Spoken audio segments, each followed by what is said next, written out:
Jo tenia 10 anys. Acabava d'empassar-me el drac errant amb una emoció difícil d'explicar. Mai no m'havia agradat llegir. No m'interessaven gens les històries inventades, i encara menys si eren plenes de coses que normalment no veus pel carrer, com ara fades, dracs, pocions màgiques o castells encantats. La novel·la descriu una transformació.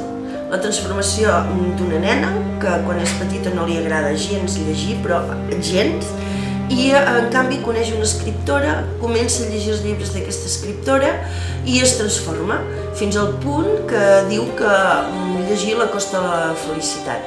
I quan és gran, quan fa batxillerat, decideix fer un treball de recerca sobre aquesta dona que li va canviar tantes coses de la seva vida quan tenia 10 anys, i a partir d'aquest estudi, d'aquest treball, va descobrint coses, va descobrint secrets de l'escriptora molt lligats amb l'obra que ha escrit durant tota la vida.